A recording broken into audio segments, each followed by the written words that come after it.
Hola Sabri, ¿cómo andás? Hola, ¿cómo va, Fede? Hola a todos. Están acá. Ya Sabri. Hola. Bueno, entonces, lo que voy a hacer ahora es voy a leer sin comentar lo que vimos ayer, ¿sí? Como para refrescar. Y luego empezamos a- con la parte que sigue, ¿sí? Esto he escuchado. En una ocasión el bienaventurado estaba morando entre los Kurus, donde está una de sus ciudades de nombre Kama Sadama. Allí el venerable Ananda se acercó al bienaventurado, le rindió homenaje y se sentó a un lado. Una vez sentado ahí, se dirigió al bienaventurado con estas palabras. Esto es maravilloso, venerable señor. Esto es asombroso, venerable señor. Qué profundo es este origen dependiente y qué profunda apariencia tiene. Y aún así, ¿con qué claridad lo puedo ver? No digas eso, Ananda, no digas así. Es profundo este origen dependiente y tiene una apariencia profunda.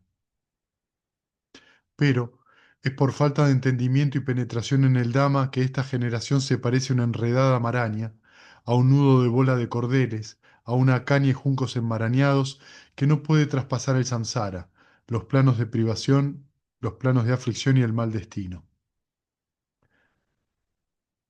Bueno, lo tengo que comentar, lo siento. ¿Por qué, que ayer no lo dije, por qué dice, separa en varias descripciones, que no puede traspasar el samsara, los planos de privaciones, los planos de aflicción y el mal destino? En este caso, Ananda es un sotapana y como tal, cuando uno entra en la corriente, los planos de privaciones, los planos de aflicción y el mal destino es algo que uno corta, ya no puede renacer en esos planos inferiores. Es decir, no puede renacer como un demonio, como un fantasma, un animal o una asura, ¿sí? Entonces puede tener un renacimiento que va de un humano para arriba. Eso significa que en la mente ya no hay posibilidad de albergar sentimientos o emociones que sean demoníacas o animalescas o fantasmales, es decir, por la codicia. No es que eso no puede pasar en la mente, puede pasar, pero en general el sotapana lo ve muy rápido y lo abandona muy rápido. Así como hay, o sea, hay un mundo de diferencia entre un sotapana y una persona que no entró en la corriente, es como son dos planetas diferentes. Así como entre un Sakadagamin, que es el segundo camino, y un Sotapana. Son dos planetas diferentes. Cada uno de los cuatro estadios de santidad son como cuatro vivencias completamente diferentes de la realidad, ¿sí? Por eso el Buda dice eso. Cuando refiere a que no puede atravesar el samsara, está refiriéndose al Arahant, que ya atraviesa todo, ¿sí? Está liberado del samsara en su completud. Si alguien preguntara a Nanda, ¿la vejez y la muerte existen debido a alguna condición específica? Debería respondérsele sí, así es. Si alguien preguntara cuál es la condición que hace surgir la vejez y la muerte, debería respondérsele el nacimiento es la condición para que surja la vejez y la muerte. Perdón, estoy leyendo el Diga Nikaya de los sermones largos, el número 15, que es el gran discurso sobre el origen. No lo dije al principio, lo dije ayer, pero para la gente de YouTube, si agarran el video, no van a saber de qué estoy hablando.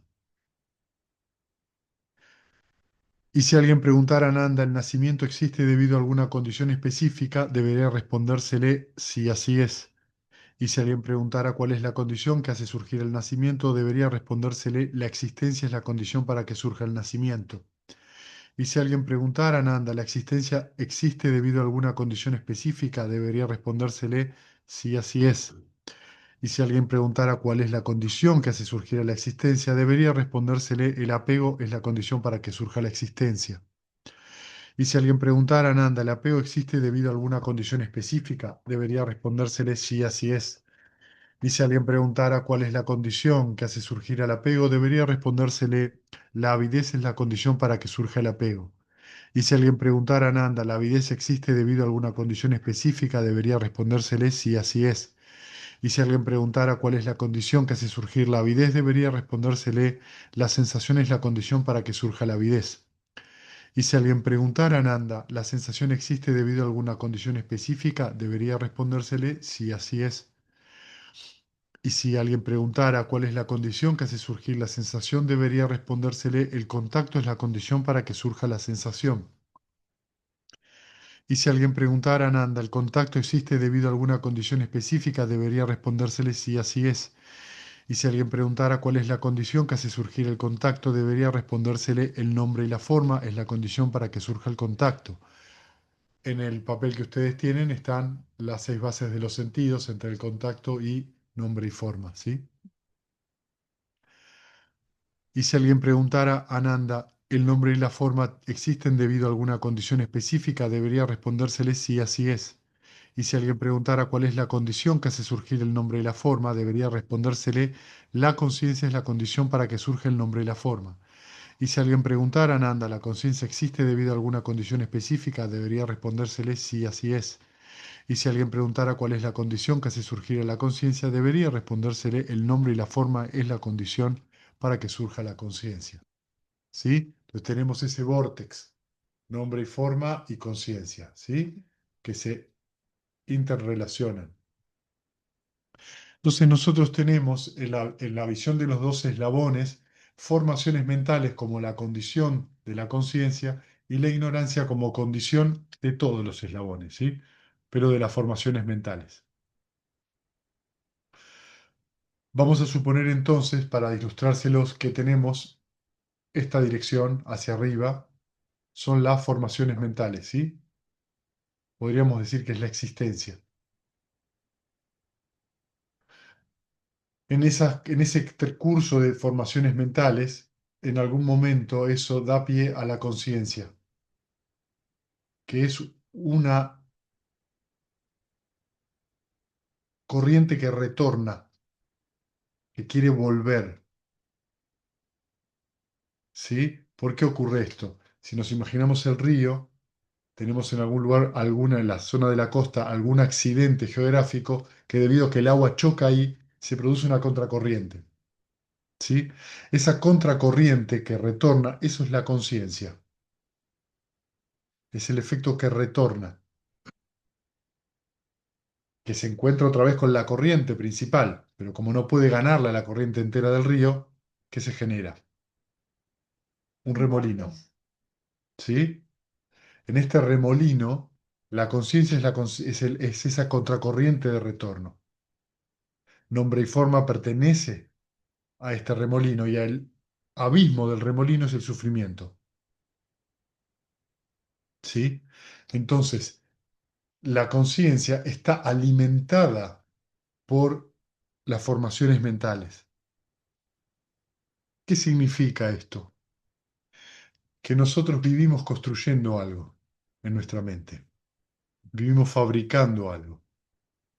Las formaciones mentales, Sankara, en su origen más antiguo, tenía que ver con el teatro de la India. Y eso era una forma, la palabra, la etimología tiene que ver con el maquillaje. O sea que un Sankara etimológicamente significa fabricar un rostro, una máscara. Entonces, las formaciones mentales, los Sankaras, son las formaciones que van a dar lugar después, que van a alimentar al proceso de la conciencia, a los conceptos.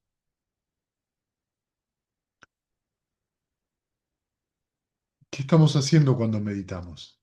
Exactamente eso.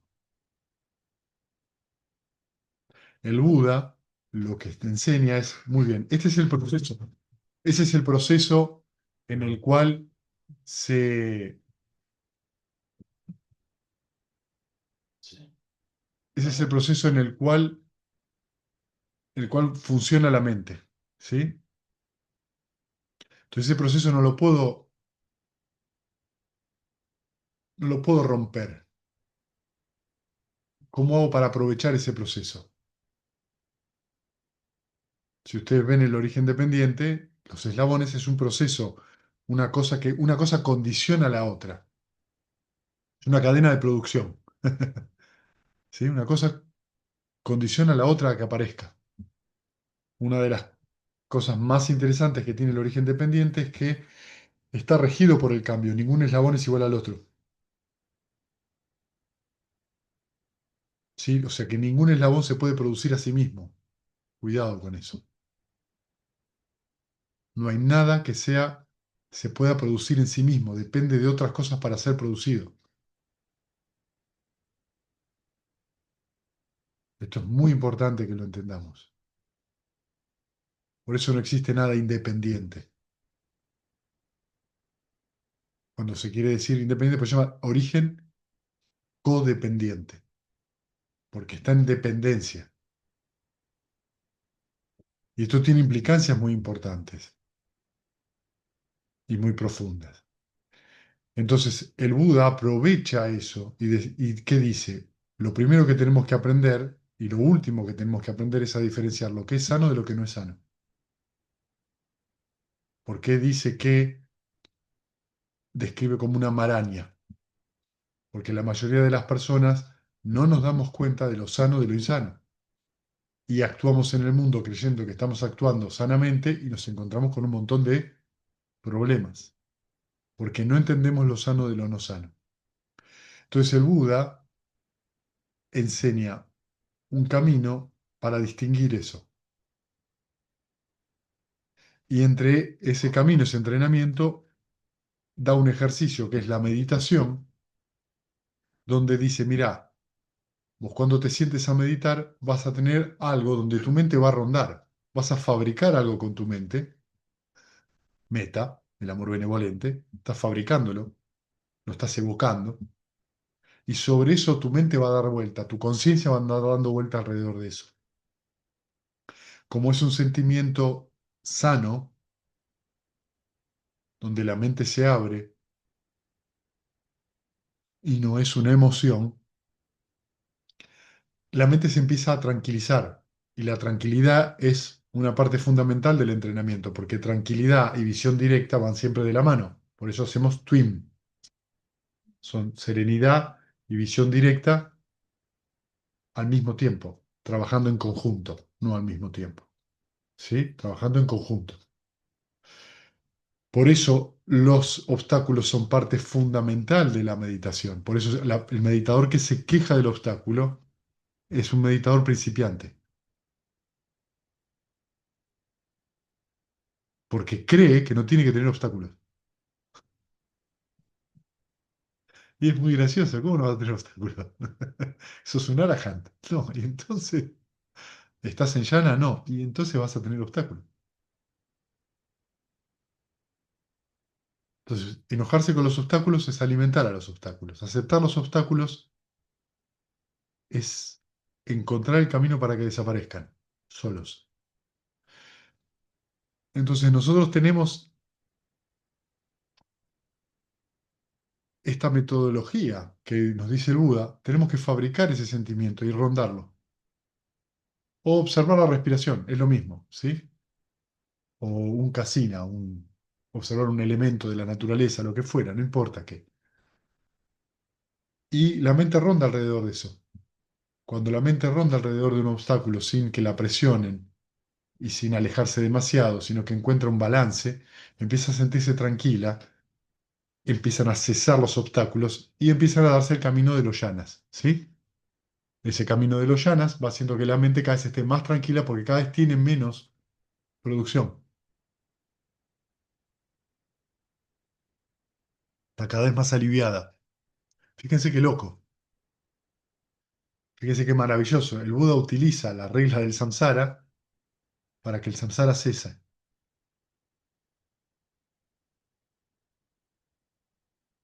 Usa una fabricación para que la misma fabricación cese, que es lo que ocurre cuando se llega a la esfera de ni percepción o ni no percepción. Hay tan pocas formaciones que no hay objeto de meditación. Es el silencio mismo y después es la misma mente. Y durante un largo tiempo, esa manera de meditar es la manera que en general hay que entrenar. Luego hay un momento del entrenamiento más avanzado donde ya no es necesario ningún objeto de meditación. porque uno puede sentarse simplemente y observar el vacío de cualquier cosa que surja. Pero hasta que no esté la mente madura para eso, el objeto de meditación te ayuda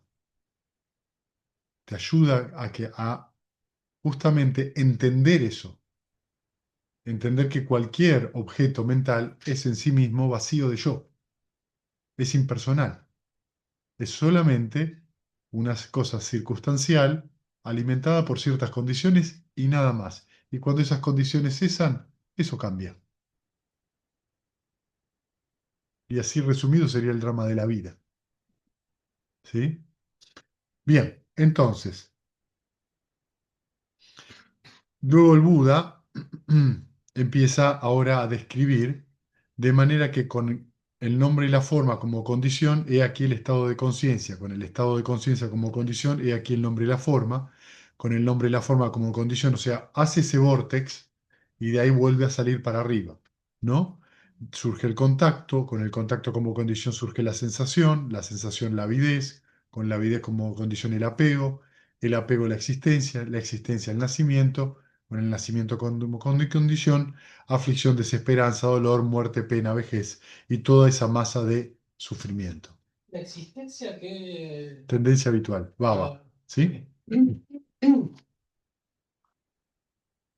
Bueno, muy bien, entonces ahora continuamos. Entonces dice, se ha dicho con el nacimiento como condición, he aquí la vejez y la muerte. Así es como se debe entender esto. Si no hubiese nacimientos de ninguna clase, en ningún lugar y de ninguna manera, es decir, si no hubiese nacimientos de los devas en el plano de los devas o de los gandavas, gandavas son los seres que habitan en el primer plano, a veces se los llama músicos celestiales, que es el de los cuatro grandes reyes, que es el plano que está justo encima del humano. Elfos, hadas, viven ahí. Los yakas, que son otro tipo de espíritus que a veces viven en los bosques, también a veces a los yakas se los llaman a los dioses también. Demonios, humanos, cuadrúpedos, pájaros, reptiles u otros seres en sus respectivos planos. Entonces, con la completa desaparición del nacimiento, con el cese del nacimiento, ¿podría surgir y la vejez y la muerte? No, venerable señor. Por lo tanto, esta es la causa, la razón, el origen y la condición de la vejez y la muerte, el nacimiento. ¿Sí? ¿Qué es lo que está haciendo acá el Buda? El Buda acá está usando, vieron que en mentalidad materialidad el quinto aspecto es manasikara, atención, ¿sí? El Buda acá está usando Yoniso Manasikara. Yoniso Manasikara, Yoni viene de eh, útero matriz, ¿sí?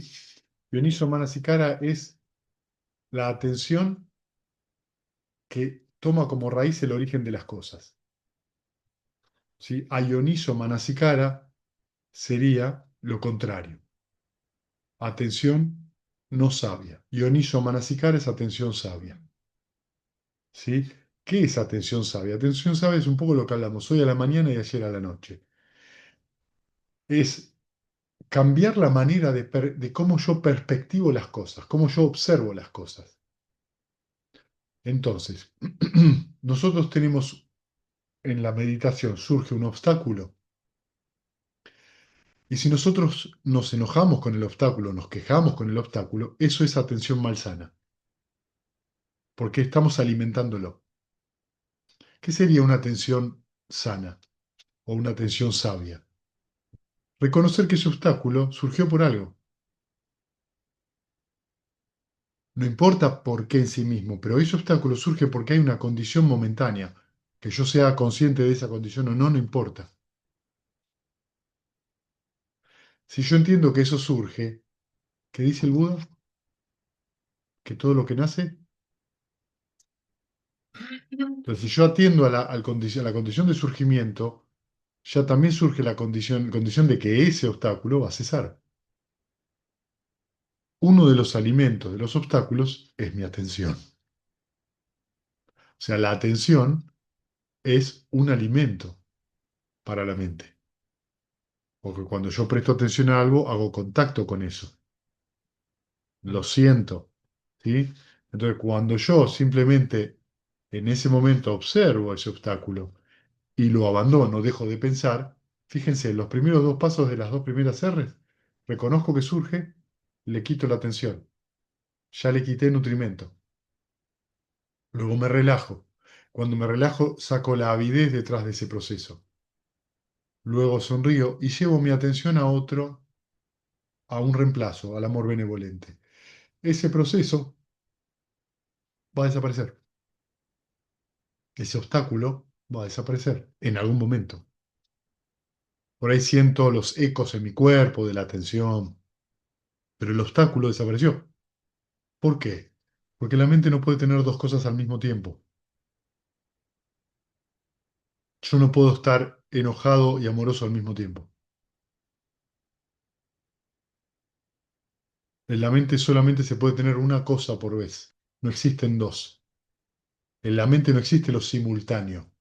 Sí hay procesos simultáneos, pero de lo que yo soy, yo puedo ser consciente de una cosa a la vez. Existen procesos simultáneos, pero yo puedo ser consciente de uno de esos aspectos. Por eso nos cuesta tanto el origen dependiente.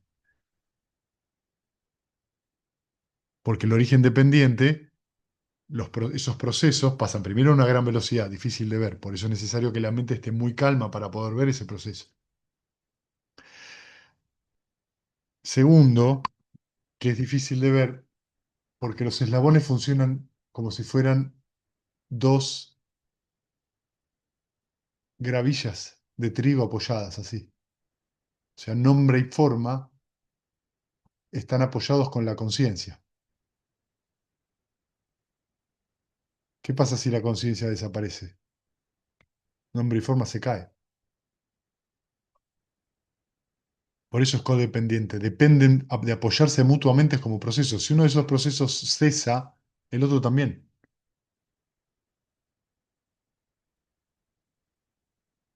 Entonces fíjense que lo que en realidad hizo el Buda fue descubrir o redescubrir cómo funciona eso.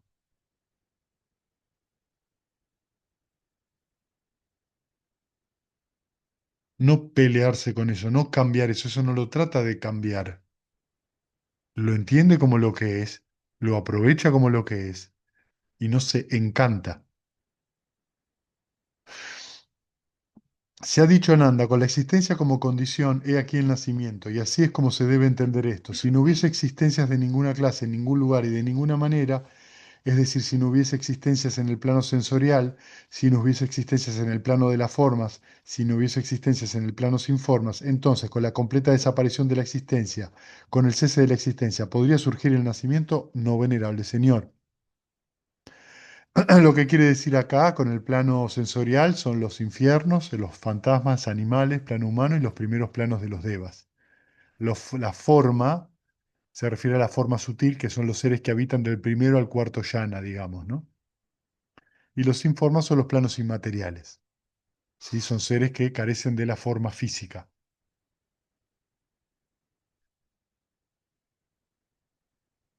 Por lo tanto, esta es la razón, la causa, el origen y la condición del nacimiento, es decir, la existencia, ¿sí? O sea que hay algo que da lugar a la existencia, de un plano a otro y también dentro del mismo plano.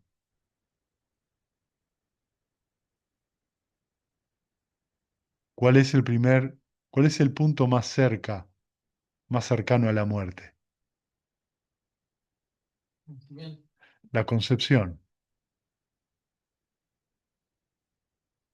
Nosotros todo el tiempo estamos surgiendo, cesando, surgiendo, cesando, surgiendo, cesando. Todo el tiempo.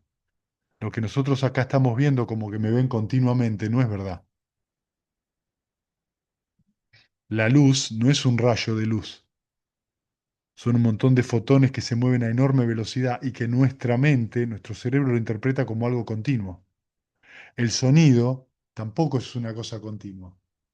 Son un montón de pulsos que golpean el tímpano y que el cerebro lo interpreta como una línea sonora. O sea que lo que nosotros vemos como continuidad es simplemente una síntesis de nuestro cerebro, pero no es la verdad, no es la realidad.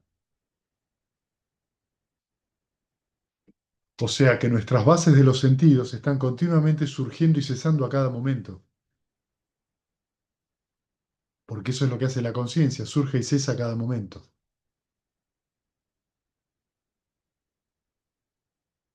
Surge, cesa. Algunos de ustedes ya tuvieron esta experiencia de ver el surgir y cesar cuando entran en la esfera de la conciencia infinita, donde pueden observar cómo surge y cesa la base del sentido en el cual ustedes le prestan atención. Que están observando ahí cómo surge y cesa esa base del sentido y cómo surge la conciencia dependiente de ese sentido. Entonces, si ustedes están en ese llano y escuchan un sonido, van a escuchar, como si fueran ecos. Es que en ese momento la mente está tan lenta que puede captar un impulso, un solo impulso sonoro.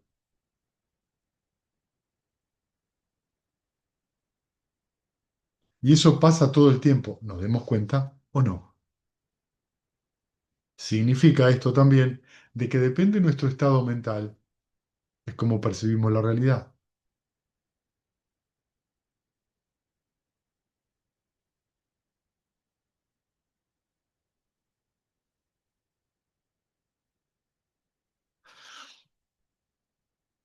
Se ha dicho Ananda, con el apego como condición hay aquí la existencia, y es así como hay que entender esto. Si no hubiese apego de ninguna clase, en ningún lugar y de ninguna manera, es decir, si no hubiese apego a la sensualidad, no hubiese apego a las opiniones y no hubiese apegos a los ritos y ceremonias, y si no hubiese apego a las doctrinas sobre el yo, entonces con la completa desaparición del apego, con el cese del apego, podría surgir la existencia, no venerable Señor. Esto es interesante, ¿no? Porque acá el Buda está diciendo, ¿no? Lo divide de ciertas maneras. Estos son los cuatro tipos de apegos. Apego a la sensualidad es apego a cualquiera de los placeres sensoriales, ¿sí? Como nosotros vivimos en este plano, los sentidos los tenemos. O sea, estamos todo el tiempo viviendo a través de los sentidos. Entonces, los sentidos son una parte inevitable de nuestra vida. El asunto es cuando nos apegamos al deseo sensorial, de cualquier índole, ¿sí? Sexual, visual, auditivo, de comida, lo que sea. Cuando hay apego a la sensualidad, ¿qué significa? Que lo que está viendo es en realidad es una falta de atención. Estoy intentando perpetuar una experiencia agradable para seguir sintiéndome bien. Esa es la definición de una adicción. Dado que acá todos somos adictos, no importa qué, ¿sí? Lo que nos damos cuenta es eso, que en algún momento para cortar con esa adicción, ¿qué es adicción? No darnos cuenta de la dependencia que hay. No darnos cuenta de en qué situación mental se activa ese deseo sensorial. Entonces ustedes están comiendo algo rico y qué rico, y eso está bien. Estás disfrutando de eso en la boca mientras está eso en la boca. Luego terminaste de comer y ya está bien, pero es muy rico.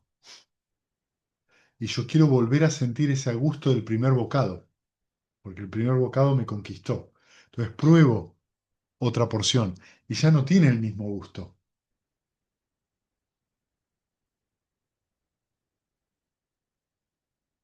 Y entonces lo como entero y termino de comer esa segunda porción. Y la verdad es que estaba bueno. Y bueno, hoy es domingo, no tengo nada que hacer. Me voy a echar una siesta. Como un tercero, aunque no lo siento, aunque no tenga ganas de comer. Eso es un deseo sensorial, con cualquier cosa que tengamos en la vida. Entonces, eso es una de las cosas tan importantes, por eso hay que, lo que dice el Buda, guardar la puerta de los sentidos. Lo que quiere decir es mantener la atención. Mientras vos disfrutes del placer sensorial que hay, está bien. Cuando eso termina, presta atención. ¿Para qué? Para que no ocurra el exceso.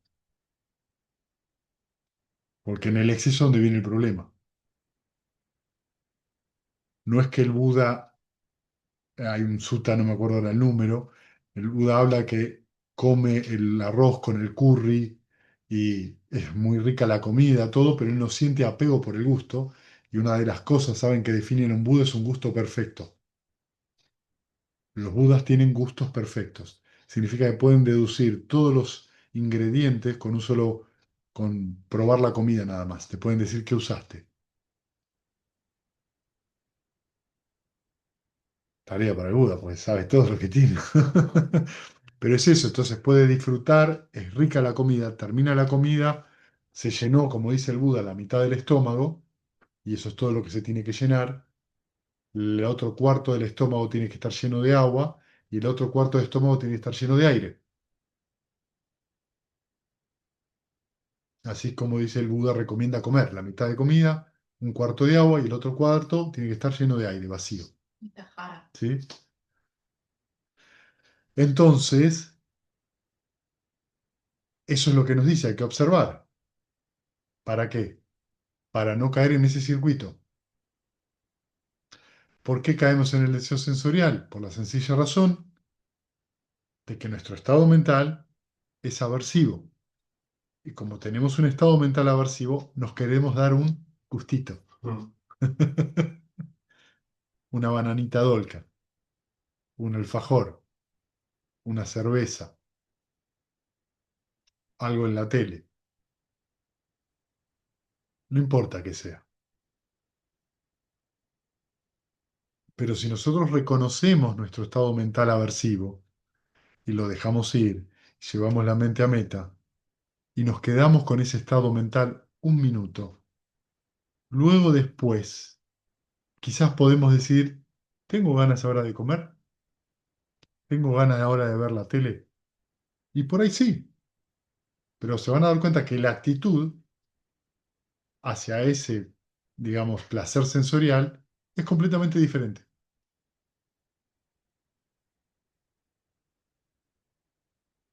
Después dice el apego a las opiniones. ¿Sí? El apego a las opiniones refiere acá eh, el apego que cualquiera puede tener a cualquier tipo de opinión. ¿Sí? Pero refiere en general a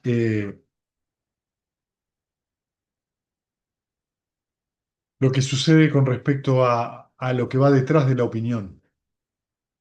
¿Sí? Cuando surge una opinión, surge inmediatamente un opinador, un opinólogo. ¿Sí? Hay una opinión, el opinólogo surge simultáneamente. Cadena codependiente. Claro, ¿sí? Fíjense qué curioso, para volver a esto que estuvimos charlando de nombre y forma y conciencia, ¿sí? La conciencia, en este caso mental, hay una mente y hay un objeto. Y surge la conciencia, que es el proceso en el medio. ¿Qué significa esto? Hay un sujeto y hay un objeto. La conciencia es el proceso que refleja eso sujeto-objeto.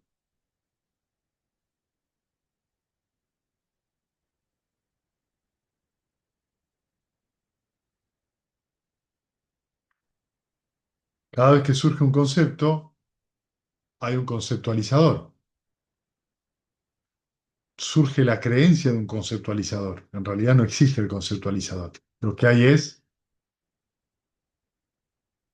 en ese momento solo está el pensar.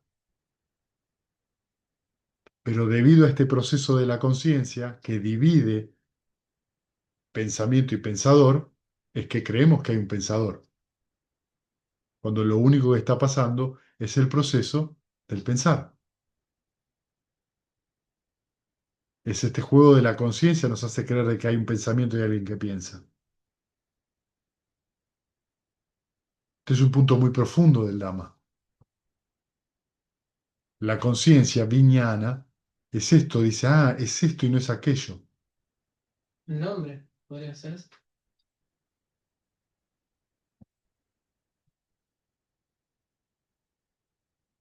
La conciencia es lo que nos hace creer que hay un actor detrás de la acción,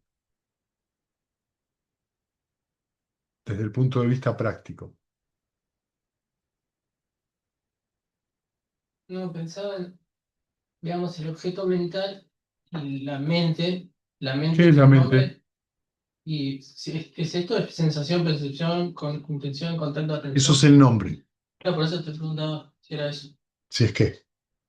Lo que está observando y la conciencia surge que refleja y uno cree que está pensando uno, que hay sujeto y pensador y pensamiento. No, Volverlo a decir. que cuando hay un objeto mental, no, me quedé en esa parte de cuando hay un objeto mental y mente y la conciencia refleja ese proceso, ese reflejo nos le hace creer a la persona que hay un pensador. Claro. Pensaba Ese si... proceso sí, es el que te hace creer que hay sujeto-objeto. Lo único que está viendo es la acción del pensar. pensar. Y esa mente, ¿Qué esta mente? puerta del sentido que es la mente, porque están los cinco Sí, sentidos más la mente. sí. Esa mente es el nombre, digo, era la pregunta. Es sensación, percepción, intención, contacto, atención. Que está... ¿A dónde va tu pregunta? No, eso nada más es la pregunta. Si esas cinco cositas ahí actuando es lo que está observando al objeto mental. El proceso que observo es la conciencia.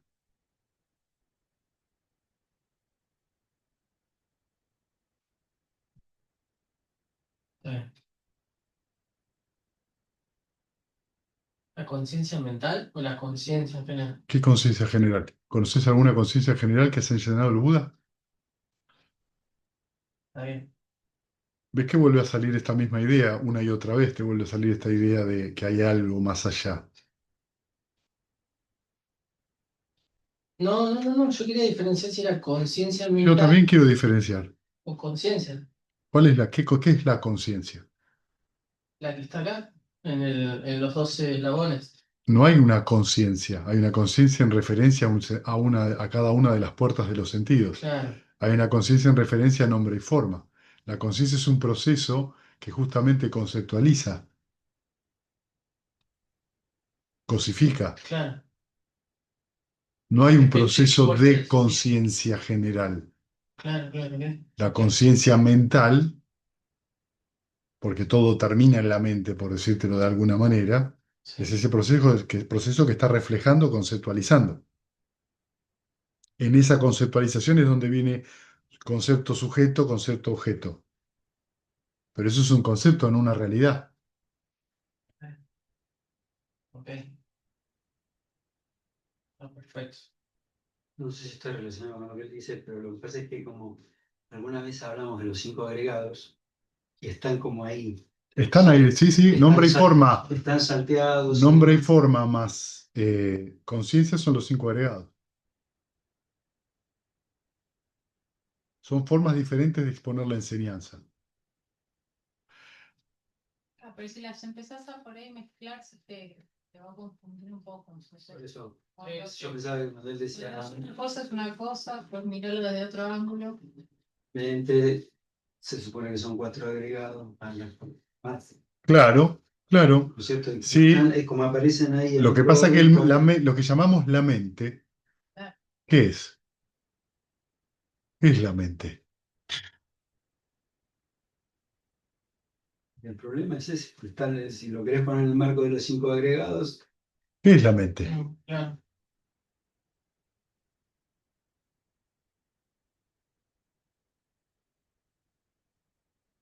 una serie de procesos.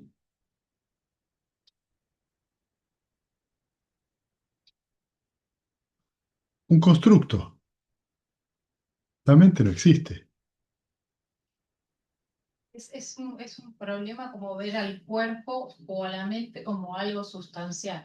Ah, ¿Entienden? ¿Qué Ese es es el el problema. cuerpo? ¿El cuerpo es el brazo?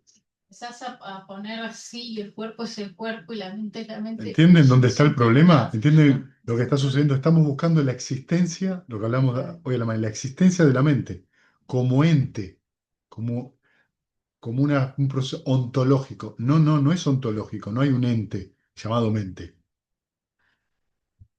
Como no hay un cuerpo. ¿Qué es el cuerpo? ¿El brazo, la pierna, la cabeza?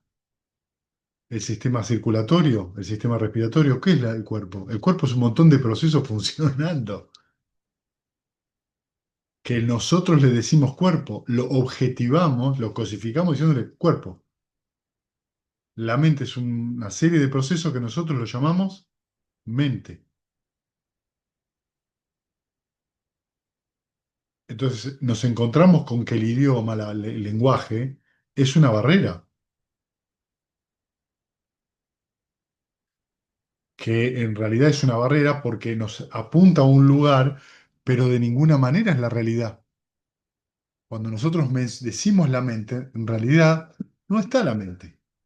Es una forma de decir algo, pero no es lo que está sucediendo. Cuando hablamos del cuerpo, mañana vamos a hacer justamente un ejercicio para eso. ¿Qué es el cuerpo?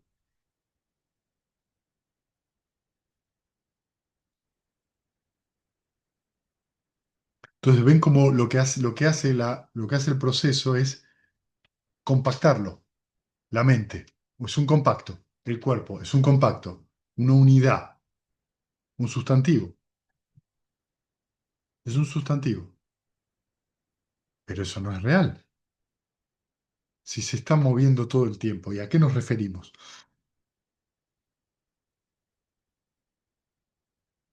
A la parte que piensa de la mente, ajá, y la parte que siente de la mente, no, lo que siente es el corazón, pero el corazón está en el cuerpo. No, bueno, el corazón espiritual. ¿Qué corazón espiritual? ¿Entienden? Entonces nos empezamos a enredar en conceptos y nos empezamos a enredar, y literalmente es lo que dice el Buda, te empezás a enredar en las palabras.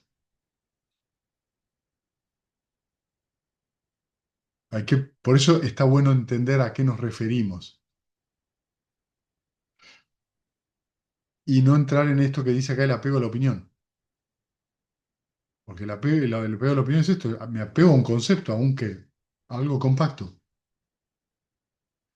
Después dice, si no hubiese apego hay que enchufar la compu.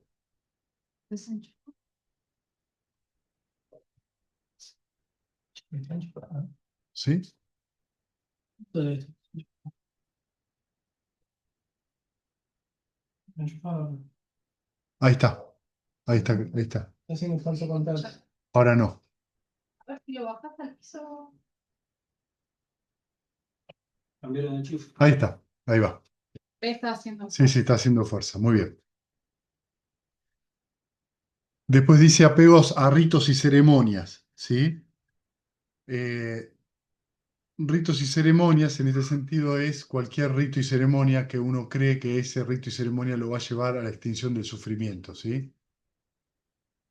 En ritos y ceremonias podríamos agregar las supersticiones, que de alguna manera esa creencia eh, deja fuera de lado la causalidad o la condicionalidad, que es la que estamos hablando. Entonces yo siempre que me pongo la remera verde, gana mi equipo de fútbol favorito. Nunca me, nunca acepto que cuando me la ponga a veces no gana, ¿sí?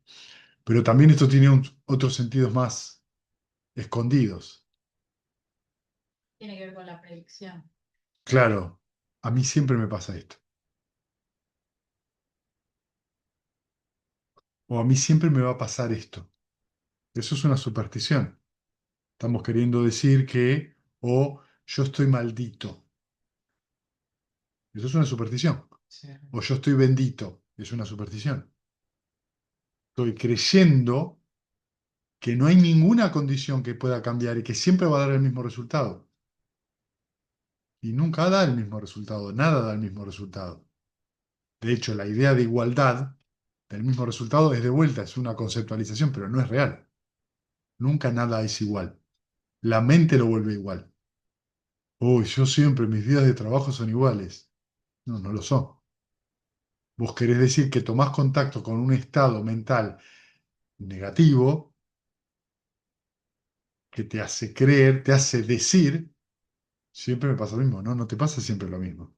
Tu día debe cambiar en detalles y en cosas, pero vos no lo ves eso. Solo ves lo que vos querés ver, lo que refuerza la opinión. Ritos, ceremonias y supersticiones refiere a eso. Y después dice a las doctrinas del alma o del ego, del yo, que es la creencia de un yo permanente, ¿sí? O de un no yo, que es lo que estuvimos hablando un poco ayer. Después el sutta se va a explayar en esto. Por lo tanto, esta es la causa, la razón y el origen y la condición de la existencia, el apego. Se ha dicho en Anda, con la avidez como condición, he aquí el apego. Y es así como hay que entender esto. Si no hubiese avidez de ninguna clase, en ningún lugar y de ninguna manera, es decir, si no hubiese avidez a la sensualidad, avidez a la existencia y avidez a la no existencia, entonces desaparecería el apego. Entonces acá de vuelta hay avidez en la sensualidad, que es un poco la misma referencia al apego, ¿sí? En realidad la avidez por la existencia, perdón, por la sensualidad, es uno de lo que se llaman los asaguas, ¿sí? De las contaminaciones principales.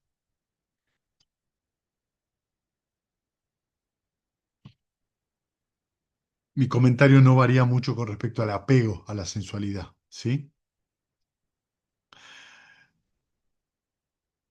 Si no hubiese avidez de la existencia y no hubiese avidez de la no existencia. ¿Qué es avidez de la existencia y la no existencia? Por ejemplo, a ver, ¿quién me da un ejemplo de avidez por la existencia? Quiero ser una razón. Perfecto. ¿Quién me da un ejemplo de una avidez por la no existencia? Quiero dejar esta vida de sufrimiento. Correcto. ¿Sí? Entonces, cualquier deseo que yo tengo a futuro, eso es avidez por la existencia. Ay, me quiero comprar una casa, avidez por la existencia. Ay, me gustaría, bueno, sería más por la sensualidad ese. Me gustaría ser, eso es avidez por la existencia. Me gustaría ser, avidez por la existencia. No me gustaría ser, avidez por la no existencia.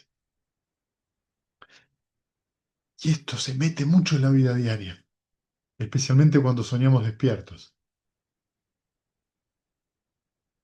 ¿no? ¿Sí? O fíjense, o la que dice la sensualidad. Si yo tuviese una casa en el campo, mirá, y eso genera, ¿qué genera? Un- una atracción, hace que mi energía se mueva hacia ese deseo. Por favor, entendámoslo bien, el deseo en sí mismo, tener el deseo, no es un problema. El asunto es cuando ese deseo se transforma en una obsesión. Podés tener ese deseo, muy bien, tenés ese deseo. Vos podés trabajar para eso, sí. Tenés que entender que si trabajás para conseguir una casa en el campo, hay un montón de cosas que van a suceder. No puedo, estoy trabajando un montón. Bueno, qué sé yo.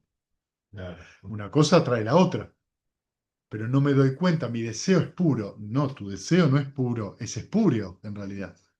Y trae esos problemas. Entonces el asunto no es cuestionar el deseo, el asunto es darnos cuenta que cualquier decisión que tomemos con respecto a esto tiene consecuencias y hay que hacerse responsables.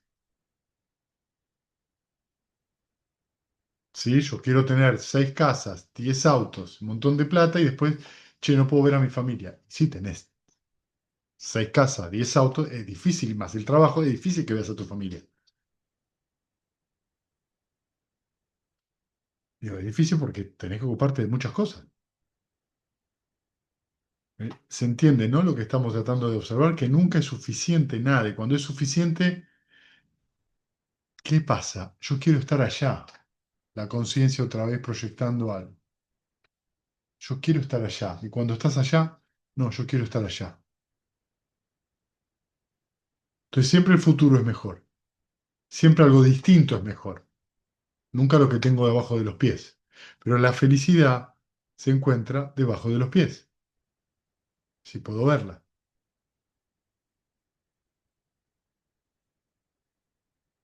Por eso el Dhamma es para aquellos que se contentan con poco.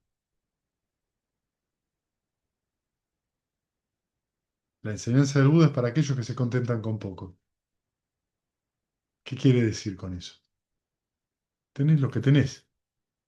No significa que no seas millonario. Podés ser millonario y seguir el Dhamma. De hecho, hay muchos ejemplos de eso en los sutras. Gente, lo que hoy estarían en el primer puesto de la Forbes. ¿Sí? O sea, Natapindika, o sea, la famosa historia de que llena todo el bosque de oro para comprárselo al rey. Y le queda un pedacito así, y al final el rey dice, bueno, eso te lo regalo. Y se lo regala todo eso al Buda y entrega toda su fortuna. Y después era tan buen comerciante que volvió a hacer otra fortuna igual. Y era una persona que practicaba y entró en la corriente. Da un poquito de deseo por la existencia, ¿no? ¿Eh? Da un poquito de deseo por la existencia. Me gustaría ser analfabeta. Pero es muy interesante, ¿no? Hacer plata y hacerlo plata y Pero usarlo fíjate, lo bien. donaba todo, digamos, así como. Eso digo, hacer plata pero usarlo bien. Entonces este hombre lo que pasó fue que tenía todo ese dinero, lo conoció al Buda y dijo, sí, esto es lo que yo estoy buscando. ¿Querés un tomá? Está loco. Cualquier idea está loco. Pero por el otro lado podríamos ver que este hombre confiaba mucho en sus facultades. No, si esto yo después lo vuelvo a hacer, pero no encuentro de vuelta a un tipo así. Y si yo lo tengo en Sahuati, que es donde yo vivo, y el Buda pasó de sus 45 años de ministerio, creo que 21 ahí, digamos que Anatapindika tenía alguna visión. ¿Sí? Porque en Sahuati había dos monasterios, el de Anatapindika y el de la madre de Migara. O sea, es muy interesante porque entonces toda esa generosidad después eh, Anatapindika la recibió de parte de Buda y de parte de los discípulos. De hecho, nos queda como tesoro el Majjhima Nikaya número 143, que es la muerte de Anatapindika, donde va Sariputta y le enseña, y después, digamos, muere Anatapindika, renace como Deva y lo visita el Buda. O sea, es muy interesante la historia. Bien. Entonces, por lo tanto, esta es la causa, el origen y la condición del apego, la avidez. Se ha dicho Ananda, con la sensación como condición, he aquí la avidez. Y así es como hay que entender esto. Si no hubiese sensación de ninguna clase en ningún lugar y de ninguna manera, es decir, si no hubiese sensación nacida del contacto del ojo, del oído, de la nariz, de la lengua, del cuerpo y de la mente, entonces, con la completa desaparición de la sensación, con la cese de la sensación, ¿podría haber avidez? No, no podría haber avidez. Por lo tanto, esta es la causa, la razón, el origen y la condición de la avidez, la sensación.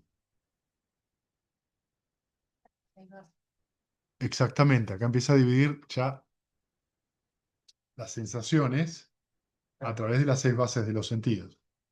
¿Sí?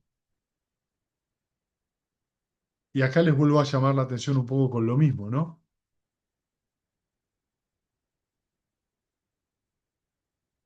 Nirvana, nirvana es la cesación de las 6 bases de los sentidos. Cuando se experimenta el nirvana, cesan las 6 bases de los sentidos.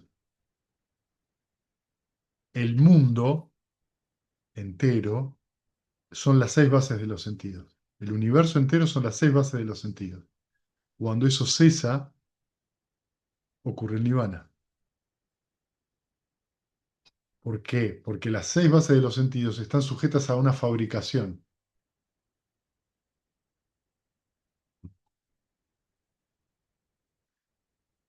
Ese es el base de los sentidos, lo que importa es lo que viene antes. Hmm, Hay muchas maneras de verlo, ¿sí? Hay muchas maneras de verlo.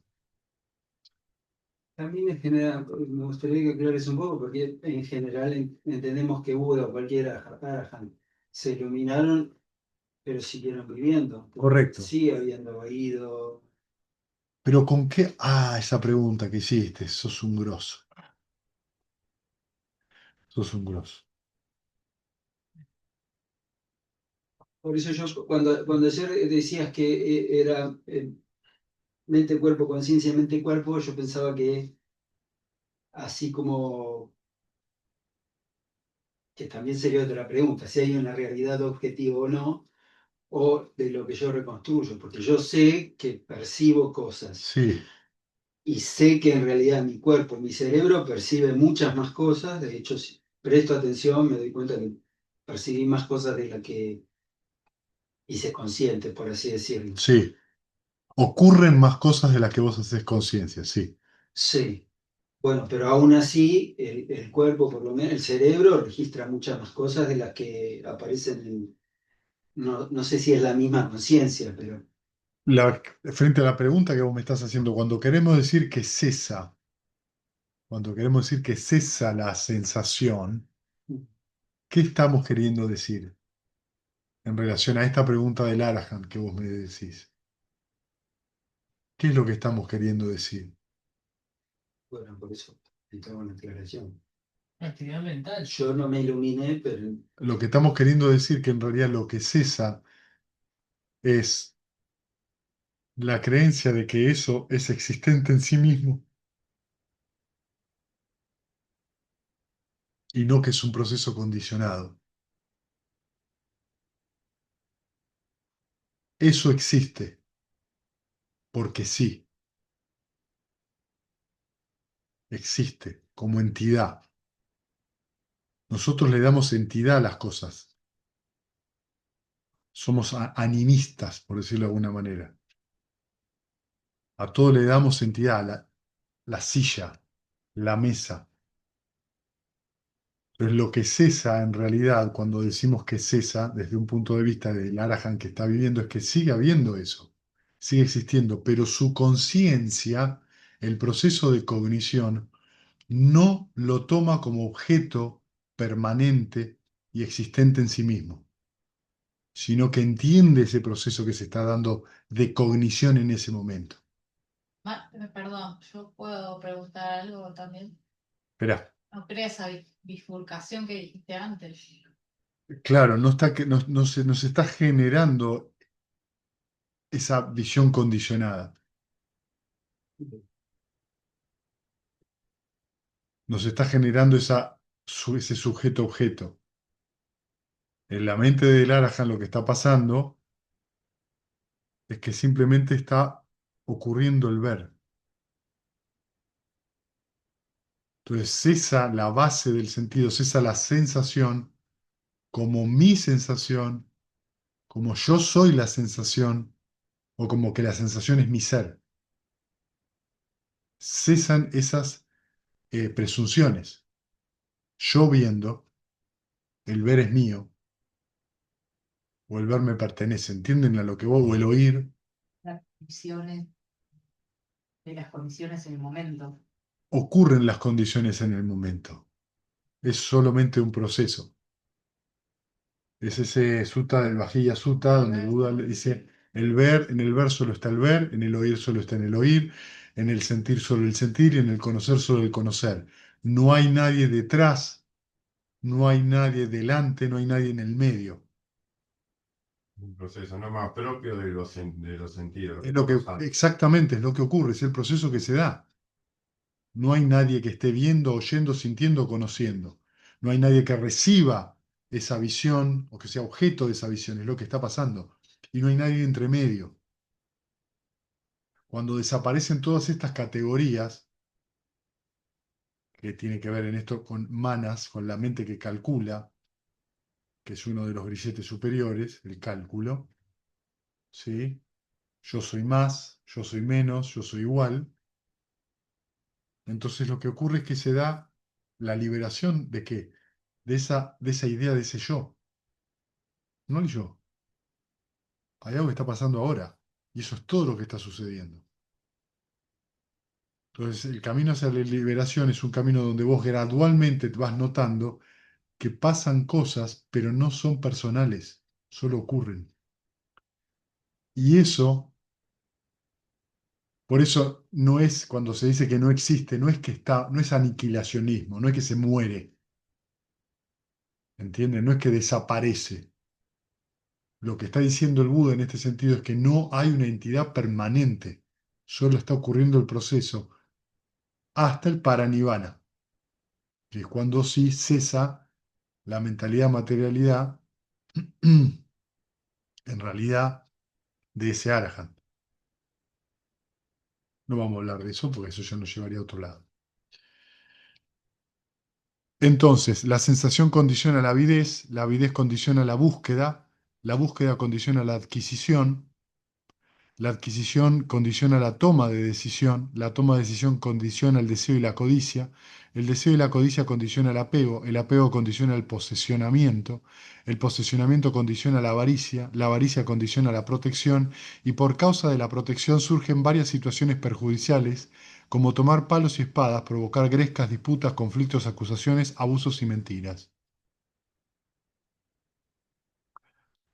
Se ha dicho, Nanda, por causa de tomar la protección surgen varias situaciones perjudiciales como tomar palos, espadas, provocar grescas, disputas, conflictos, acusaciones, abusos y mentiras. Y es así como hay que entender esto. Si no hubiese protección de ninguna clase, en ningún lugar y de ninguna manera, entonces con la completa desaparición de la protección, con el cese de la protección, ¿podrían surgir estas situaciones perjudiciales? No, venerable señor. Entonces fíjense que el Buda ahora hizo una condicionalidad de otra cosa, de que la sensación condiciona la avidez y la avidez condiciona todo esto que acaba de decir. El final de eso es la pelea. El punto anterior es la protección. ¿Sí? Entonces nosotros nos protegemos, ¿para qué? Para no ser lastimados. ¿Sí? Para cuidar lo mío, como nación, como individuo, como etnia, como lo que sea.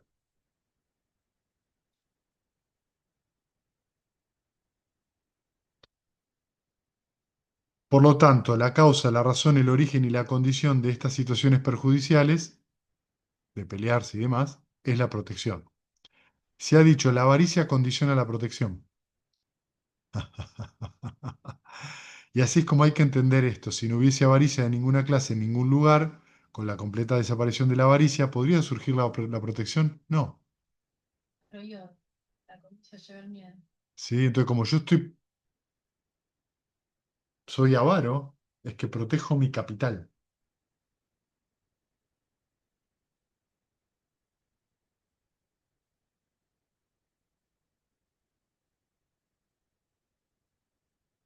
Y a partir de la protección surge, vos sos una amenaza para mí.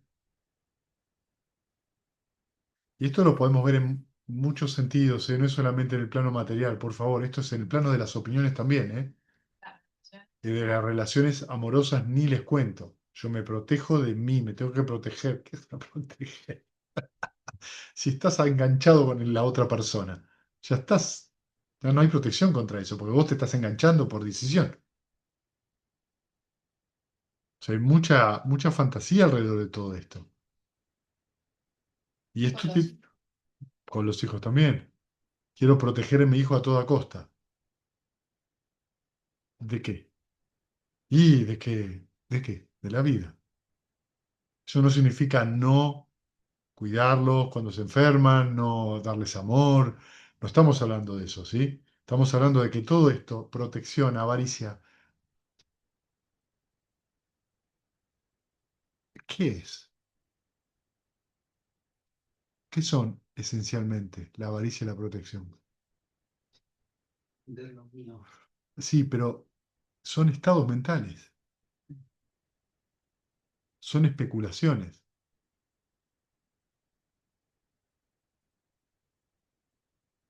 es por las dudas.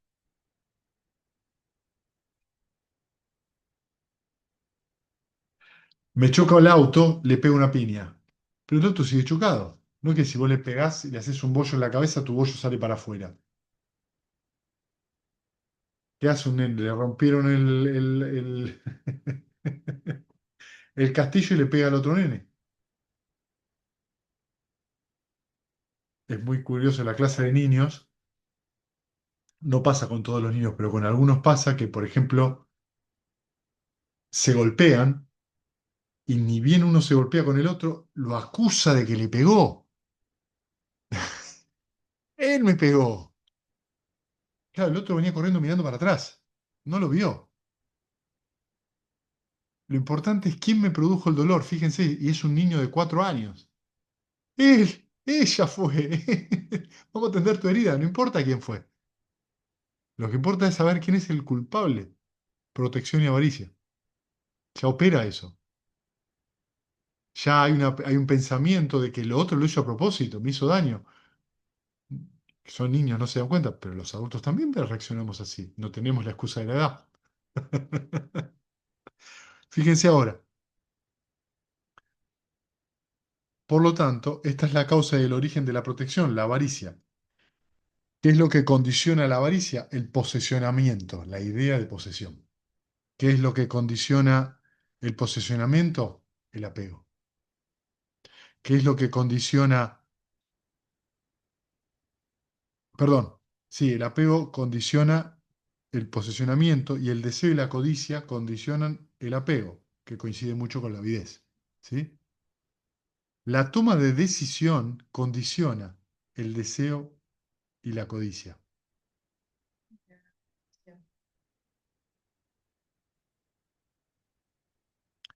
La adquisición condiciona la toma de decisión. La búsqueda condiciona la adquisición. La avidez condiciona la búsqueda. Y así como hay que entender esto, si no hubiese avidez de ninguna clase, en ningún lugar y de ninguna parte, es decir, si no hubiese avidez a la sensualidad, a la existencia, a la no existencia, o sea, retoma, entonces con la completa desaparición de la avidez, podría surgir la búsqueda, no venerable Señor. Y fíjense entonces que la misma, lo que estamos nosotros haciendo acá, que es la búsqueda por la cesación del sufrimiento, es debido a que estamos ávidos de que cese el sufrimiento. Pensaba que todo eso en una meditación está fácilmente, se puede reconocer. Entonces, una vez que nosotros iniciamos la búsqueda para la cesación del sufrimiento, el nirvana es la culminación de eso. Muy bien, ahora, una vez que nosotros fijamos ese rumbo, queremos ese rumbo, basta, ya está. No hace falta darle más cuerda. Hay que practicar. Hay que empezar a practicar. Y abandonar la avidez cada vez que surge. Con el abandono de la avidez no se produce el sufrimiento. Produce la búsqueda. ¿Eh? Se produce la búsqueda, ¿no? ¿Con qué? Cuando abandonas la avidez. ¿Cuándo qué? Abandonas la avidez. No. Como vos tenés avidez, se inicia la búsqueda. No, no, en lo que leíste recién. Cuando hay abandono de la avidez, no surge la búsqueda. Claro, eso. Dijiste al revés. Cuando abandonas la avidez, no surge la búsqueda, ¿no? Claro. Claro. ¿Por qué? La Porque avidez es la que hace que surja la búsqueda. Claro. Y después hay que abandonarla, Claro. ya estando en la búsqueda. ¿entendés? Ya estás, ahora tenés que entender que cuando vos estás acá sin avidez, ¿qué sentís? Alivio. Por ejemplo, entrar en llana. Cuando entras en llana no hay avidez. ¿Cómo se siente? Muy placentero. Condicionado por un momento. Pero entonces ya tenés esos estados, ya los vas viviendo esos estados. Vas entendiendo de que en realidad la avidez es la causa de la búsqueda, la causa de esto, la causa de aquello, y que vos te vas moviendo con esa avidez. En realidad la traducción tanja es la sed, sentirse sediento. Por lo tanto, eh, esta es la causa, la razón, el origen y la condición de la búsqueda, la avidez. De esta manera, Ananda, estos dos elementos llegan a unirse en lugar de la sensación.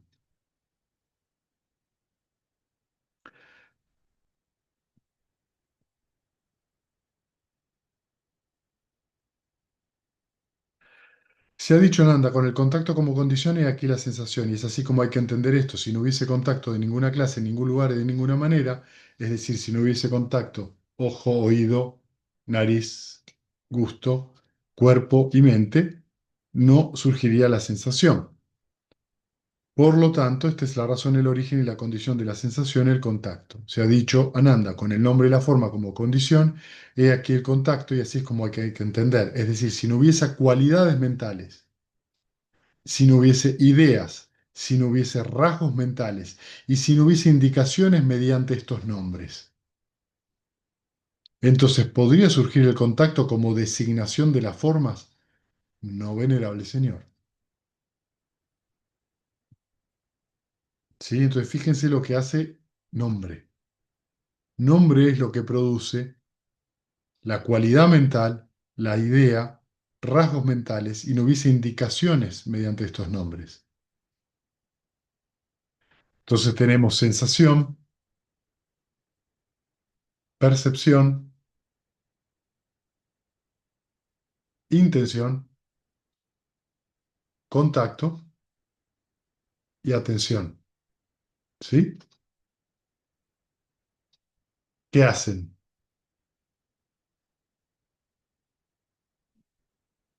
Se agarran. ¿A qué?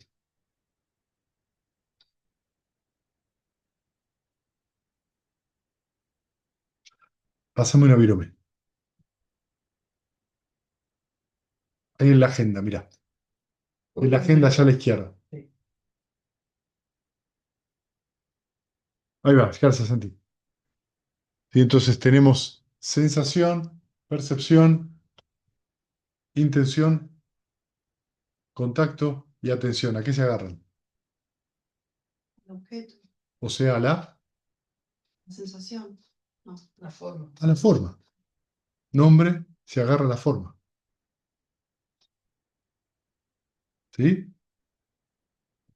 Y escribe en la conciencia.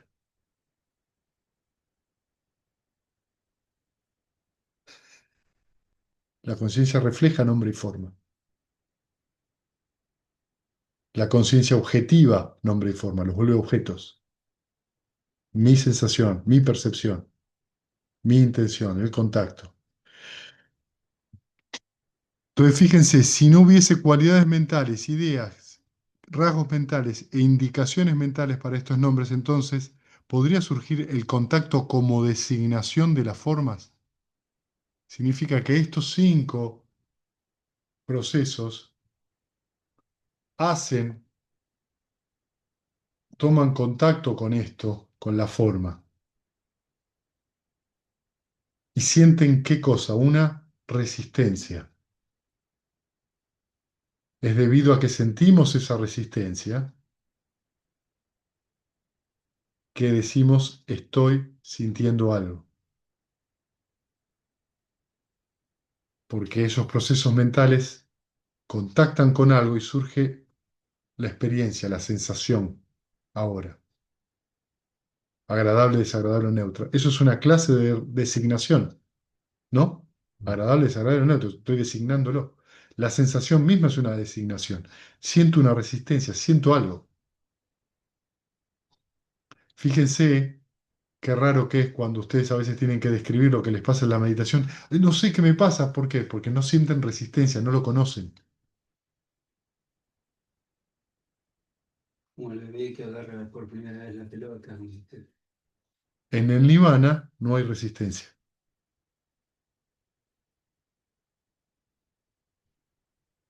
porque es donde esto hace así.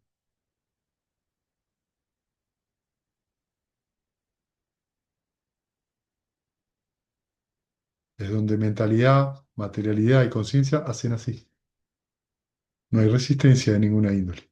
Por eso no hay palabras, por eso no hay conceptos para nirvana. Después de nirvana vienen alegría, alivio, montón de cosas, pero eso no es nirvana, es el producto de la experiencia de nirvana.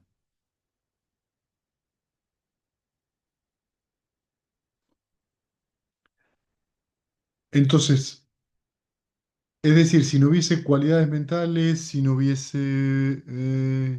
no, por otro lado, si no hubiese formas, es decir, si no hubiese permutaciones, si no hubiese signos, si no hubiese cualidades materiales, si no hubiese indicaciones mediante las cuales estos factores materiales se dan a conocer, entonces podría surgir el contacto como reacción de las formas, para ponerlo del otro lado. Si mentalidad siente esa resistencia, la forma imprime algo en la mentalidad. ¿Sí? Yo toco este lápiz y el contacto con el lápiz me hace sentir, me imprime en mi mente madera, la cualidad de la forma, ¿no? Madera larga, delgada, punta afilada, lápiz. Lo que nosotros acá estamos describiendo es un proceso muy básico que ocurre todo el tiempo, pero es solo un proceso. No soy yo, ¿entienden? Es algo que pasa. Viene así, viene con el ADN del samsara. Si no hubiese nombre ni forma, es decir, si no hubiese permutaciones de ellas, signos, cualidades ni indicaciones mediante las cuales estos factores, tanto materiales como inmateriales son los mentales, ¿sí? Se dan a conocer, ¿podría surgir el contacto como designación y el contacto como reacción? Sé que el contacto tiene una doble función. Designa y reacciona. No, venerable señor.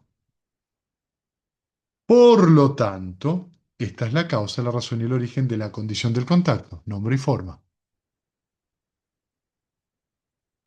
Se ha dicho Nanda, con la conciencia como condición, he aquí el nombre y la forma, y así es como hay que entender esto. Si la conciencia no descendiera al útero materno, ¿podría surgir el nombre y la forma? No, venerable señor.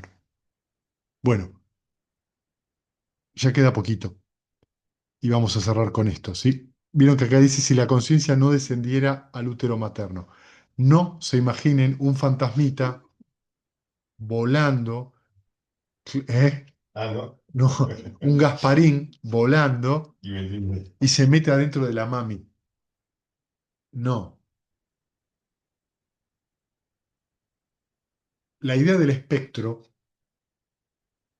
que vaga y se mete adentro de la madre, esa es la idea que más común uno tiene, ¿sí?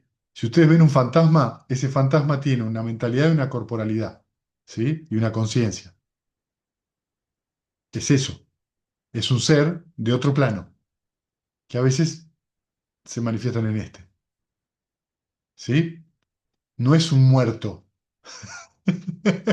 Es un muerto para nosotros, pero está vivo en su plano.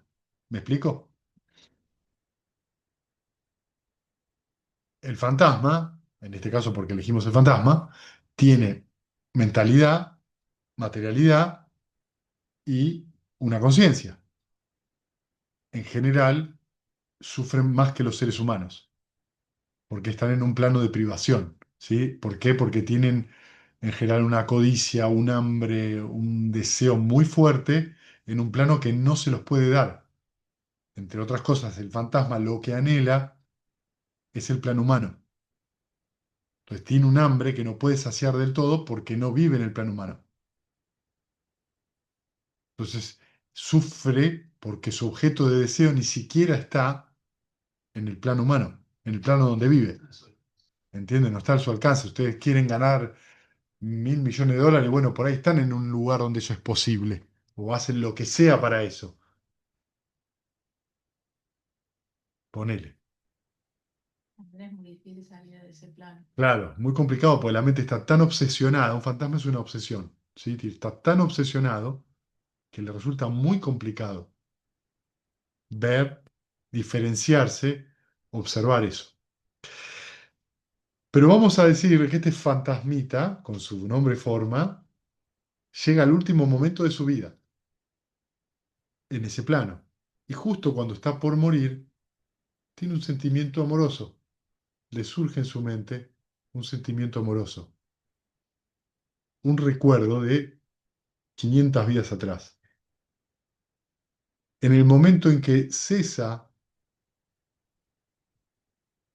nombre, forma y la conciencia, en el momento que cesan en ese último momento de la vida, ¿sí? Piensen que esto está pasando así, tan continuamente, surgiendo, cesando, surgiendo, cesando. Conciencia, nombre y forma, surgiendo, cesando, surgiendo, cesando.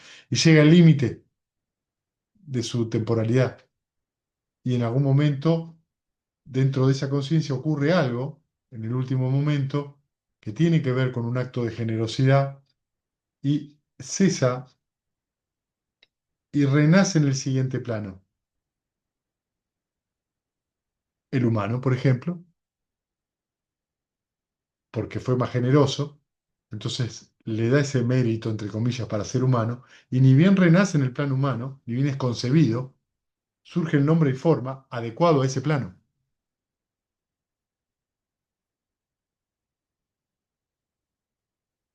Pero nombre y forma son procesos, conciencia es un proceso también. Si no es que es una conciencia fija, no es que es un Gasparín. Cuando digo conciencia, recuerden que estamos hablando de estados mentales que cambian momento a momento.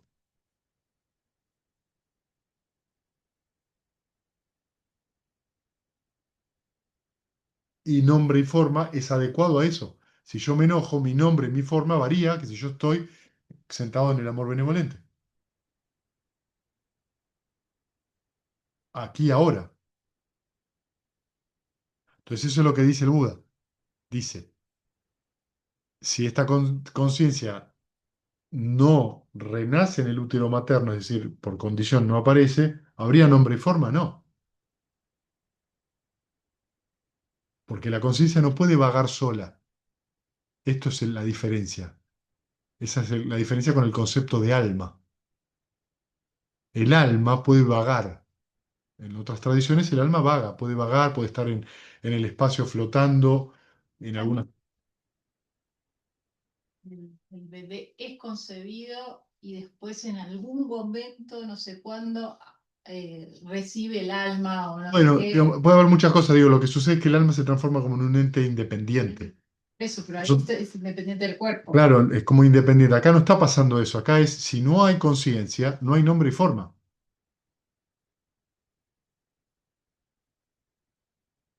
Para que eso exista, tiene que existir el otro. Si uno no está, el otro tampoco. Por otro lado, si después de haber descendido al útero materno, la conciencia se apartara, ¿podría el nombre y la forma ser producido en este mundo, no venerable Señor? Es decir, un aborto. ¿Sí? Ocurre algo, algún tipo de complicación fisiológica o de otra índole o mental en el embrión o en el feto y muere.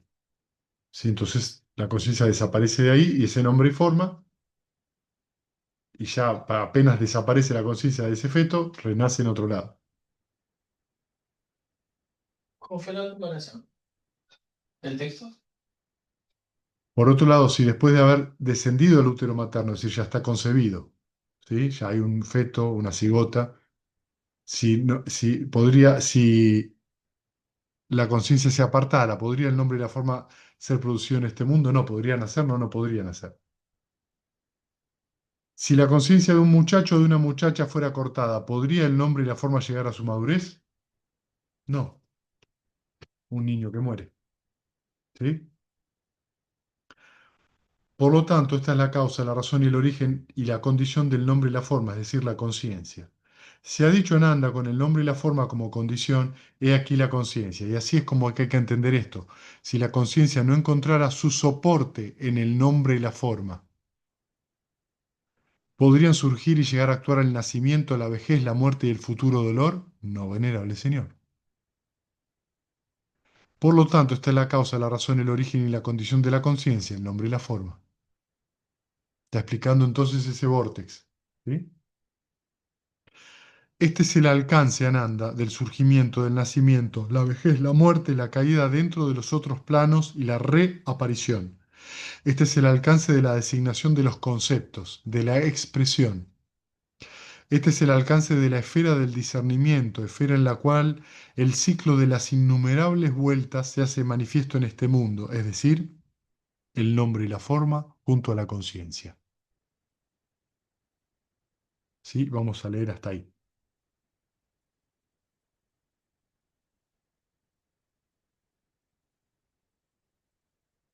Bueno, vieron que es un sutta, ¿no? Es un sutta, no es un sutta livianito. No lo podemos leer en una hora. Podríamos hacerlo muy, muy extenso esto. Lo pueden observar que en este caso estamos hablando no solamente de lo que ocurre aquí y ahora, sino también de lo que ocurre en relación a otra, de una vida a la otra. ¿Sí? Bien, preguntas. No sé si es importante porque es técnico, pero ahí en esto vos decías que es la conciencia en el momento de la muerte que comienza a vibrar en otro nombre y forma. A mí me pareció haber escuchado en otros lados que eran las intenciones o las formaciones volitivas las que en el momento de la muerte. Sí, el continuo mental.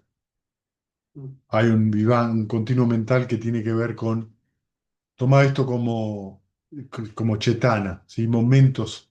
Lo que pasa es que tiene mucho que ver, depende cómo lo veas, ¿viste? muy- Tiene que ver con ese estado mental que es una formación mental momentánea, que es lo que sucede, cómo se, eh, cómo se aglutina en el momento de la muerte el karma, ¿sí? El karma es el campo, la semilla es la conciencia. Lo que alimenta eso, la humedad es la avidez, ¿sí? Entonces el karma es qué estado de conciencia vos tenés al momento de morir, qué estado de mente vos tenés al momento de morir. Pero no difiere de eso que estás diciendo, ok. ¿sí? En otras palabras, ¿qué estado de mente tenés al vivir?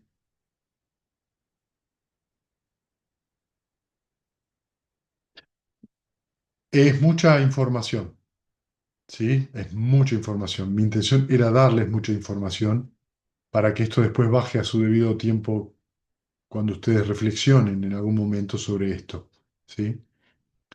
Eh, yo aprovecho los retiros porque se medita más para poder por ahí darles alguna cosa que es un poco más profunda que en una charla de un sábado de la tarde, donde por ahí uno viene a hacer otra actividad y se encuentra con un susto así y dice, pará, yo no sé ni dónde estaba y de repente me encontré con esto. Cambio ahora en lo que sucede, la mente está más permeable, más flexible, entonces hace que estas cosas puedan moverse de otra manera y se hunda, permitan que el sutta se hunda en la mente. Si no entienden algo, no importa, pregunten y si no, dejen que corra eso.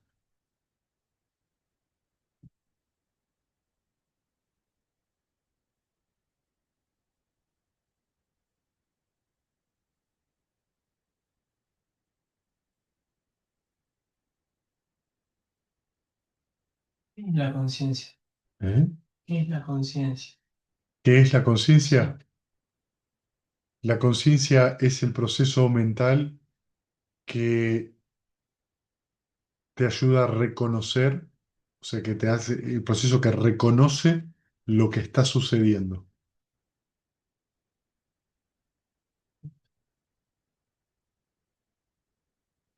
en relación a la base del sentido que estás viviendo.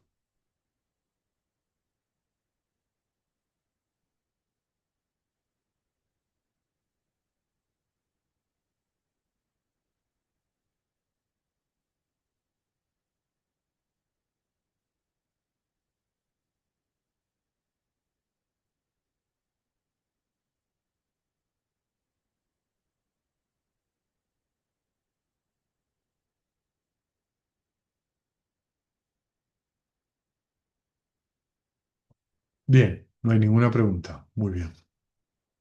Me pasan dos cosas. Yo no sé si el no digas eso a Ananda es porque estoy yendo por las ramas, pero parece fácilmente explicable. De ahí a entendible y aplicable son cosas distintas. Para la práctica a mí me sirve para darme cuenta que si hay algo que surgió, algún obstáculo que apareció en la mente por algo, o sea, tiene su motivo, ¿cierto? Y por lo tanto, si dejo de prestar la atención a eso, debería por lo menos disminuir y eventualmente Seguí, surgir. seguí, a ver. Este, o sea, eso es lo que me parece que está lo más cerca de la práctica a mí hoy en día.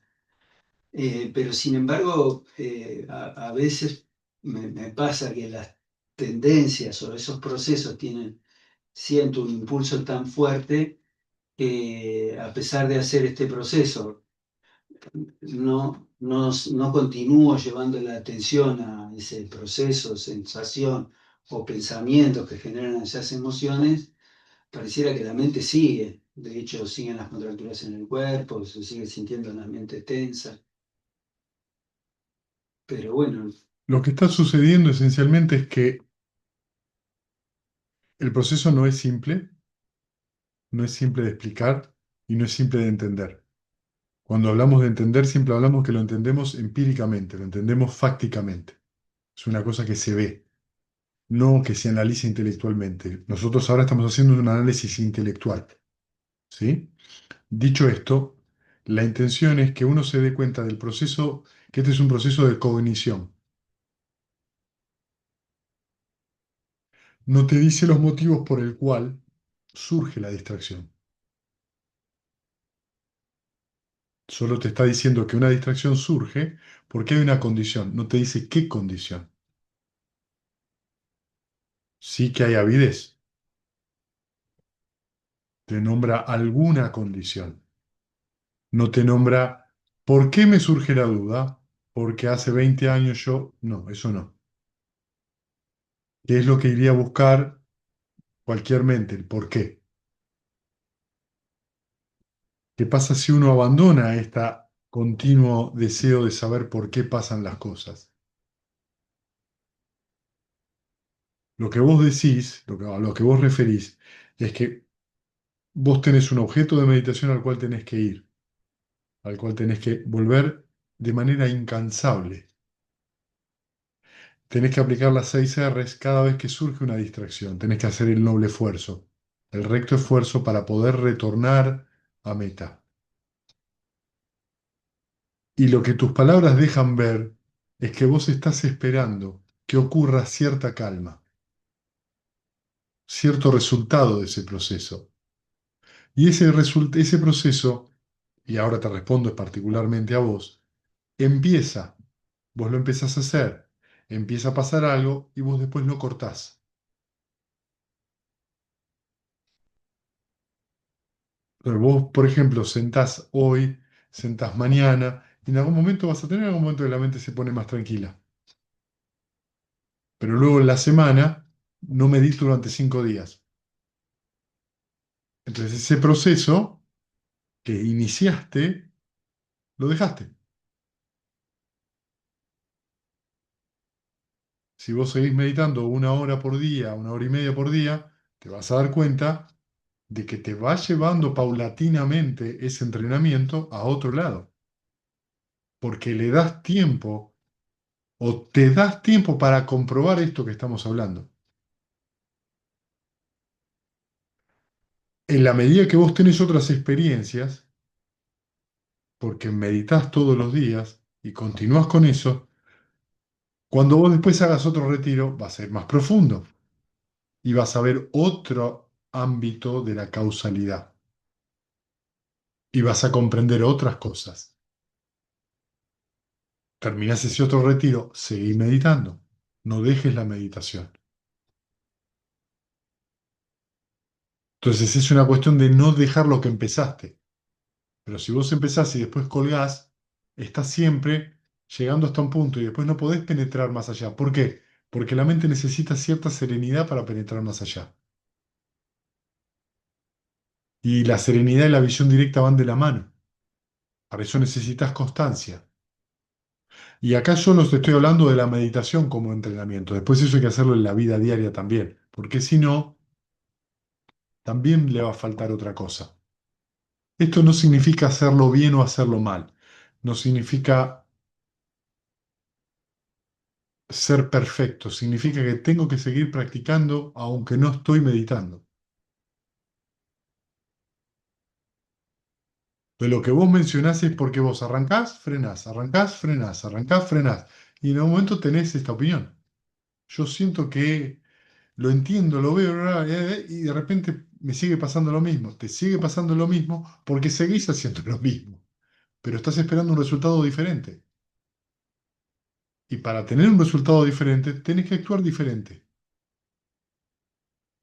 Entonces, si vos te propones y te a sentarte hora y media todos los días, te aseguro que en 3 meses vamos a estar hablando de otra cosa, pero sin frenar.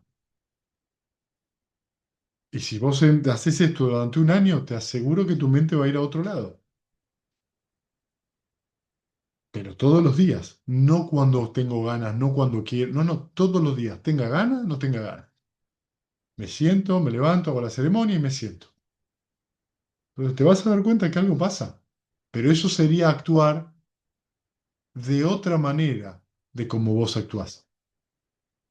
Y si vos actuás de otra manera, va a pasar otra cosa. Muy simple. Querer que las cosas cambien y yo seguir haciendo lo mismo,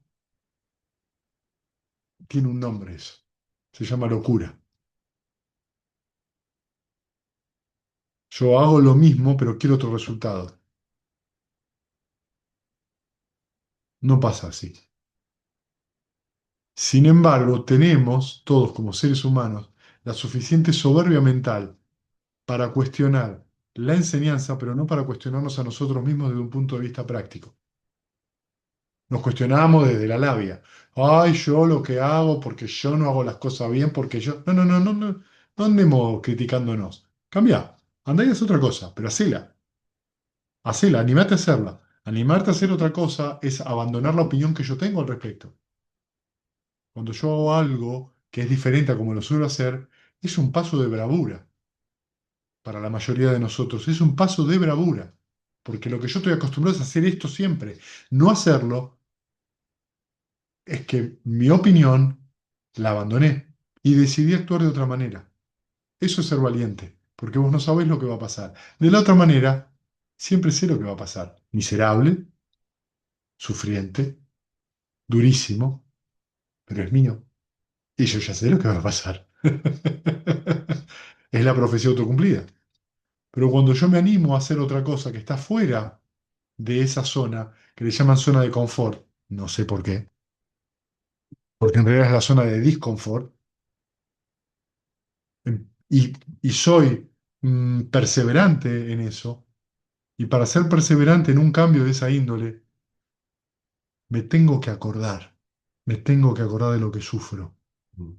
Si yo no me acuerdo de lo que sufro, no puedo perseverar.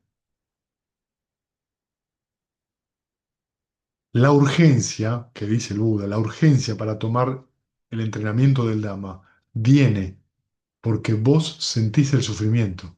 Decís, no quiero que esto, no quiero volver a sentir esto. Y si yo no quiero volver a sentir esto, tengo que revisar qué estoy haciendo y hacer otra cosa. Las cosas no van a cambiar si yo no cambio.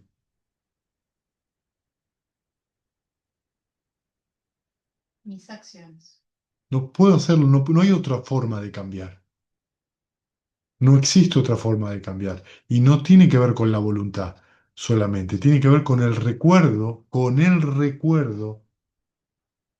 del sufrir. Si yo recuerdo que sufro porque tengo ciertas acciones y actitudes basadas en la avidez y yo abandono eso y hago otra cosa, ah, che, me siento mejor. Seguí haciendo eso, no lo dejes. No, bueno, lo que pasa, bueno, ¿y por qué sufro? ¿Y qué sé yo? ¿Me volviste a hacer lo mismo? Sí. Y bueno, no lo hagas. No lo que pase, ya me estoy explicando.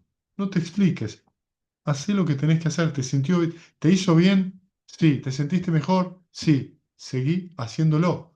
Ponelo como elemento principal de tu vida. Practicalo día y noche. Y vas a ver cómo resulta. El camino del Buda funciona, ¿eh? Pero funciona, no es que... no, funciona si vos lo practicás de principio a fin.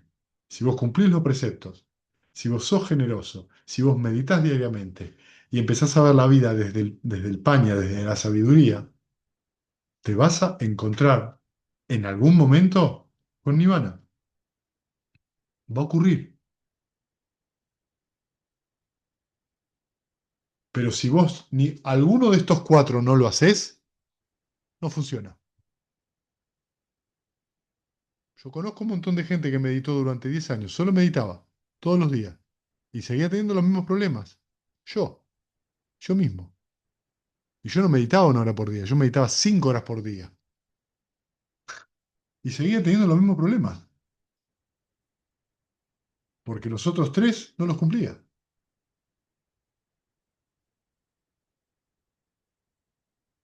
Cuando empecé a cumplir los otros tres, la meditación hizo así, ¡fu! Voló. Es un camino que hay que hacer entero, porque ese es el asunto. Medito solamente 1 hora por día. Sí, pero vos vivís 23 más. Ni siquiera alcanza con 3. Tiene que ser los 4. ¿Se entiende a lo que voy? Que es muy, muy importante entonces esto. Entonces, nosotros sufrimos, ok, muy bien, reconociste eso, sí, ok, ahora hay que tomar una decisión.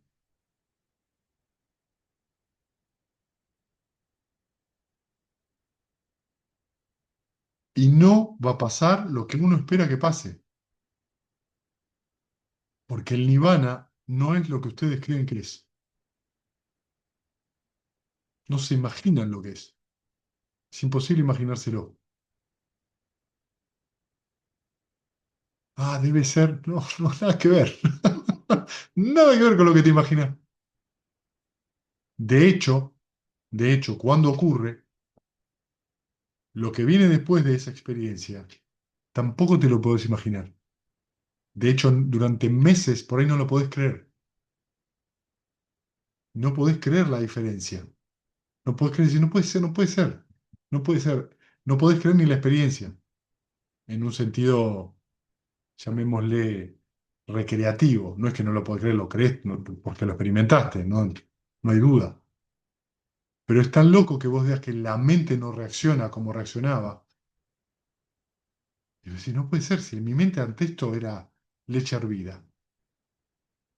Y no es que tuviste una experiencia de un yana, que lo perdiste, te levantaste a la mañana. Entonces, el entrenamiento y el esfuerzo es porque en algún momento esa felicidad y ese estado mental son sustentables por sí mismos. No tenés que hacer un esfuerzo, pasan solos. Pero para que eso suceda, para poder llegar a tener esa visión, hay que trabajar bastante. Hay que poner un considerable trabajo. Y con esto no estoy diciendo si soy vago no lo puedo hacer, si no tengo voluntad, porque la voluntad fracasa siempre. Lo que no fracasa es si vos recordás, ¿por qué lo estoy haciendo? ¿Por qué sufro? Y cuando dudes de sentarte a meditar o no, date vuelta y mirá. ¿Quiero volver a vivir eso? No, sentate entonces. Y no dudes más del camino, porque eso es duda. Puede ser que uno no la vea como duda. ¿Cómo lo ve? Dudo de mí mismo. Estás dudando. Vos le ponés mí mismo, no tenés que dudar de vos. Estás dudando del camino. No dudes, seguí. ¿Por qué? Porque me siento mejor cuando lo hago. Eso es todo lo que necesitas. Que te sentís mejor, que estás más sereno, que estás más alerta, que tus relaciones con los que están alrededor tuyo mejoraron, que hay más claridad. ¿Qué más querés? Tenés la comprobación empírica, no es porque te lo diga yo, no es porque te lo dice el Buda, es porque vos lo viviste. Repetilo, repetilo, seguí haciéndolo y vas a ver a dónde te lleva. Te lo firmo.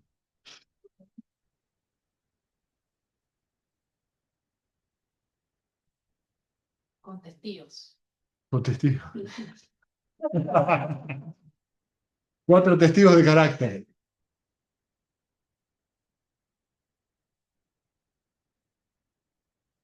Bien, compartimos mérito. Que los que sufren sean libres de sufrimiento y los aterrorizados, intrépidos sean. que los afligidos se despojen de todo dolor y que todos los seres encuentren alivio, que todos los seres compartan este mérito que así hemos adquirido para el logro de todo tipo de felicidad, que los seres que habitan el espacio y la tierra, devas y nagas de gran poder, compartan este mérito nuestro y que por mucho tiempo protejan la dispensación del mundo. Sadhu, sadhu, sadhu. Gracias, Abri. Chao chicos, nos vemos. Dale. Chau, chau.